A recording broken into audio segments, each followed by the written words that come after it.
अब हर खबर पर होगी हमारी नजर। पल पल बदलती देश और दुनिया की हर खबर पाइए सीधा अपने मोबाइल पर। कलम युद्ध हिंदी न्यूज। नमस्कार, कलम युद्ध हिंदी न्यूज चैनल पर आपका स्वागत है। मैं आपके साथ वैशाली पुबार। करते हैं नजर आज की कुछ ताजा खबरों पर। सूरत से इस वक्त की सबसे बड़ी खबर सामने आ रही है। सूरत के उधना इलाके में एटीएम से चोरी की कोशिश की गई।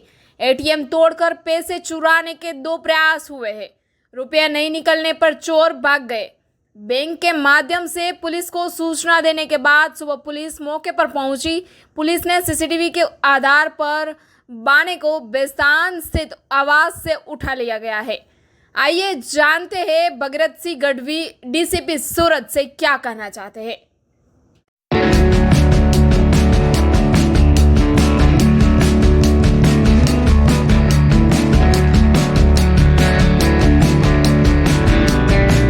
વિસ્તારમાં શોપિંગ સેન્ટરમાં એક એક્સિસ એનું એટીએમ આવેલું હતું।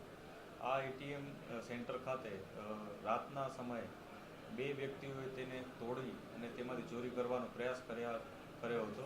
જે બાબતે તરત જ જે એટીએમ કંટ્રોલ રૂમ હોય છે ત્યાં સિગ્નલ ગયું હતું અને એ આધારે તેઓએ સુરત શહેર પોલીસ કંટ્રોલ રૂમમાં આ બાબતે જાણ કરી હતી।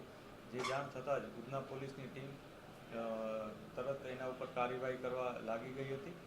જેમાં સ્થળ ઉપર વિઝિટ કરતા જે એટીએમ મશીન જે હતું સેન્ટર ત્યાં જે મશીન હતું એ તૂટેલી હાલતમાં હતું અને ત્યાંથી 2 વ્યક્તિઓ ત્યાંથી નીકળી ગયા હતા એ પ્રકારની માહિતી પોલીસને મળી હતી।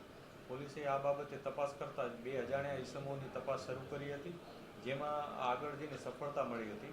આ 2 ઇસમો છે એમાં એકનું નામ શોએબ કાદર શેખ છે, જ્યારે એકનું નામ હુસૈન આરિફુદ્દીન મોમીન છે। આ બંને વ્યક્તિઓ આ ઘટનામાં સામેલ હતા। બંનેના સીસીટીવી ફૂટેજ પણ પોલીસને મળ્યા હતા।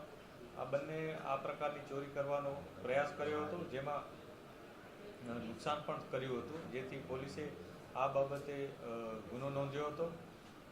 આમાંથી જે શોએબ છે એ અગાઉ પણ લિંબાયતના એક ગુનામાં ચોરીના ગુનામાં સંડોવાયેલ હતો। પોલીસે આ બંને વ્યક્તિઓ પાસેથી 40,000નો મુદ્દામાલ જમા લીધો છે, જેમાં એક સ્ક્રૂડ્રાઈવર અને લોખંડની છીણી પણ છે અને એક મોટરસાયકલ કે જે તેઓ ગુનાના કામે વાપરેલું હતું।